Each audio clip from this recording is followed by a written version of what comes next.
The live TV, सच सबसे आगे। नमस्कार, मैं हूं रंजीत झा और आप देख रहे हैं द लाइव टीवी। कर्नाटक में कांग्रेस सरकार के शपथ ग्रहण समारोह का मतलब सिर्फ इतना नहीं था कि कर्नाटक में कांग्रेस की सत्ता आ गई है। दरअसल यह शपथ ग्रहण समारोह विपक्षी एकता के शक्ति प्रदर्शन को लेकर भी था, जिसमें विपक्ष के कई बड़े नेता एक मंच पर आए। यहाँ पर कई लोगों ने सवाल भी खड़े किए कि कुछ ऐसे चेहरे दिखाई क्यों नहीं पड़ रहे हैं जिन्हें कुछ को न्योता मिला था और कुछ को नहीं मिला था। तो यहाँ पर कांग्रेस ने एक बड़ी रणनीति बनाई है। विपक्षी एकता का जो मैसेज देश को देना था वो शपथ ग्रहण समारोह के मंच से तो मिला, और जिन चेहरों को मिलाकर विपक्षी एकता के शक्ति प्रदर्शन को दिखाना था उसका मैसेज साफ था कि वो वही दल साथ रहेंगे, एकजुट रहेंगे जो कांग्रेस के नेतृत्व को मानेंगे। दूसरी तरफ उनके साथ ट्यूनिंग मिलाते हुए मोदी सत्ता से दो दो हाथ कर पाएंगे। कहा यह भी जा रहा है कि कांग्रेस ने उसी हिसाब से रणनीति बनाई, उन दलों पर भरोसा किया, विपक्ष के वैसे पार्टी पर भरोसा किया जो कांग्रेस के साथ चले तो चले और बीते 9 सालों से मोदी सत्ता के सामने डटकर खड़े रहे हो, झुके ना हो। तो ऐसे तमाम लोग वहां शपथ ग्रहण समारोह में दिखे। कौन कौन से लोग थे, इससे पहले भी हमने आपको खबर दिखाई है। न्यूज 18 ने भी तस्वीरें साझा की हैं कि नीतीश राहुल से शरद पवार तक सिद्धारमैया सरकार के शपथ में कौन कौन शामिल, मंच पर एकजुट दिखा विपक्ष। इस संबंध में जनचौक ने सबके नामों की लिस्ट दी है, हम उसे फिर से आपको बताएंगे जो वर्तमान में वहां मौजूद रहे, और ये सभी ताकतवर चेहरे हैं। जनचौक ने अपने हेडलाइन में ही लिखा, कर्नाटक शपथ ग्रहण समारोह बना विपक्षी एकता का मंच। जनचौक ने लिखा है, कांग्रेस प्रमुख मल्लिकार्जुन खड़गे ने शपथ ग्रहण समारोह के लिए कई समान विचारधारा वाले दलों के नेताओं को आमंत्रित किया था, जिससे यह शपथ ग्रहण समारोह 2024 के लोकसभा चुनावों के लिए विपक्षी दलों की एकता का शक्ति प्रदर्शन बन गया। अब इसमें गौर करना पड़ेगा कि चेहरे कौन कौन से हैं, जरा अपने स्क्रीन पर देखिए। कांग्रेस अध्यक्ष मल्लिकार्जुन खड़गे ने तमिलनाडु के मुख्यमंत्री एमके स्टालिन, पश्चिम बंगाल के मुख्यमंत्री ममता बनर्जी, बिहार के मुख्यमंत्री नीतीश कुमार और उप मुख्यमंत्री तेजस्वी यादव, एनसीपी प्रमुख शरद पवार, महाराष्ट्र के पूर्व मुख्यमंत्री उद्धव ठाकरे, नेशनल कॉन्फ्रेंस के प्रमुख फारूक अब्दुल्ला और झारखंड के मुख्यमंत्री हेमंत सोरेन, समाजवादी पार्टी के प्रमुख अखिलेश यादव और पीडीपी प्रमुख महबूबा मुफ्ती को न सिर्फ निमंत्रण पत्र भेजा था बल्कि फोन पर बात कर आने को आमंत्रण दिया था। इसके साथ ही वाम दलों माकपा, भाकपा, आरएसपी, भाकपा के साथ ही एमडीएमके, वीसी के रालोद, केरल कांग्रेस और आईयूएमएल के नेताओं को भी आमंत्रित किया था। आमंत्रित नेताओं में अधिकांश नेताओं ने शपथ ग्रहण समारोह में शिरकत की, जो नहीं आ सके उनमें से कई लोगों ने अपने प्रतिनिधियों को भेज दिया, जैसे कि ममता बनर्जी ने पहले जानकारी दी थी। तो इससे आप समझ सकते हैं कि मंच कितना भव्य रहा होगा और विपक्षी एकता का शक्ति प्रदर्शन क्या बीजेपी को नींद लेने देगा।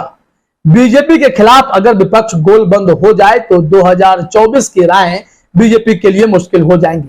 हालांकि आरोप लगाने वाले कहते हैं कि विपक्ष के कई ऐसे चेहरे को कांग्रेस ने नहीं बुलाया, जिसकी जानकारी हमने आपको शुरुआत में ही दी है कि कांग्रेस ने उन्हीं विपक्षी पार्टियों को अपने पाले में लिया है जो विगत 9 सालों से मोदी सत्ता के खिलाफ डटकर खड़े हैं, साथ ही साथ कांग्रेस जैसी विचारधारा भी रखते हैं। अब इसमें देखिए, जनचौक ने जानकारी दी है कि कांग्रेस ने बसपा प्रमुख मायावती, आम आदमी पार्टी के अरविंद केजरीवाल, बीजेपी के नवीन पटनायक, बीआरएस के चंद्रशेखर राव, वाईएसआर कांग्रेस के जगन मोहन रेड्डी को शपथ ग्रहण समारोह में नहीं बुलाया था।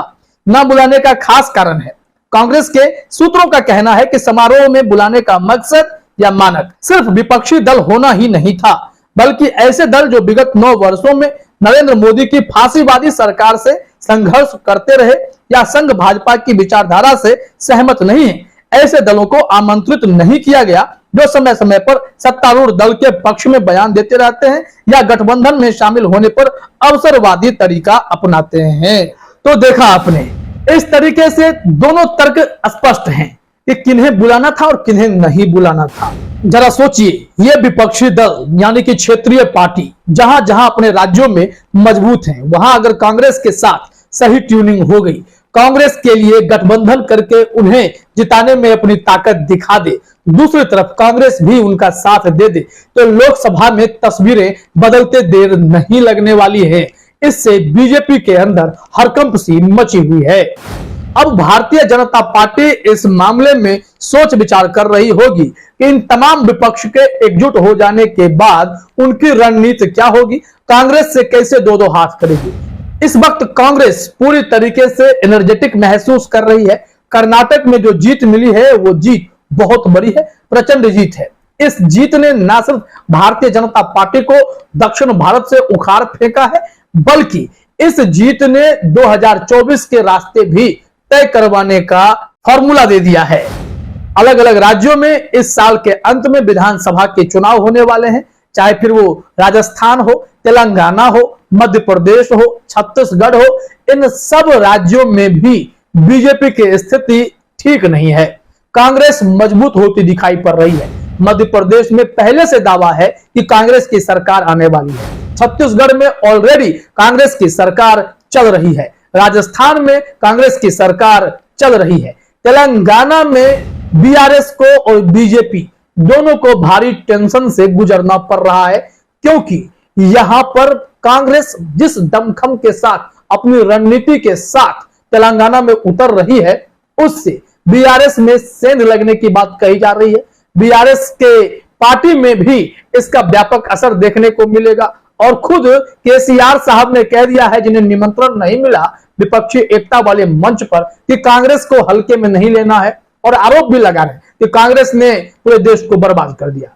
बल्कि राहुल गांधी की भारत जोड़ो यात्रा और राहुल गांधी के स्ट्रेटेजी ने कांग्रेस को एक बार फिर से खड़ा कर दिया है। साथ ही साथ हिमाचल प्रदेश की जीत को आप देखें या फिर कर्नाटक की जीत को देखें, इसमें राहुल गांधी का सड़कों पर पैदल चलना, भारत को जोड़ना, मोहब्बत की दुकान खोलना, वो भी ऐसे माहौल में जहां सिर्फ नफरत की खेती हुई है। बीते 8-9 सालों में जितने नफरत बांटे गए हैं, उन सब के बीच राहुल गांधी शुरू से कहते आ रहे हैं कि हम यहाँ मोहब्बत की दुकान खोलना चाहते हैं, और कर्नाटक की जनता ने भर भर के मोहब्बत के दुकान खोल दिए हैं।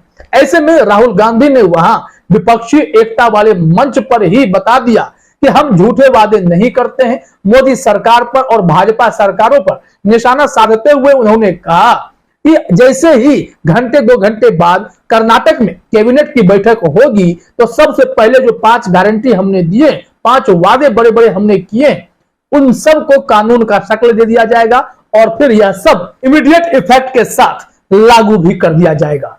इससे कांग्रेस जहां बिल्कुल उत्साहित है, बीजेपी लगातार हतोत्साहित होती हुई दिखाई पड़ रही है और इसी वजह से बीजेपी अब अपनी रणनीति बदलने पर भी मजबूर हो गई है।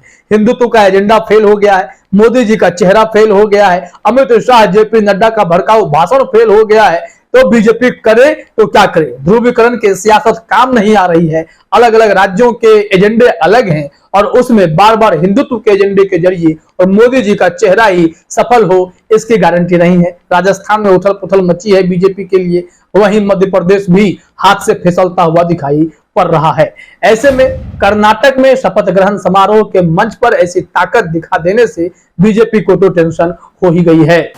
फिलहाल इस वीडियो में इतना ही। आप सभी का हमसे जुड़ने के लिए बहुत बहुत धन्यवाद। द लाइव टीवी, सच सबसे आगे।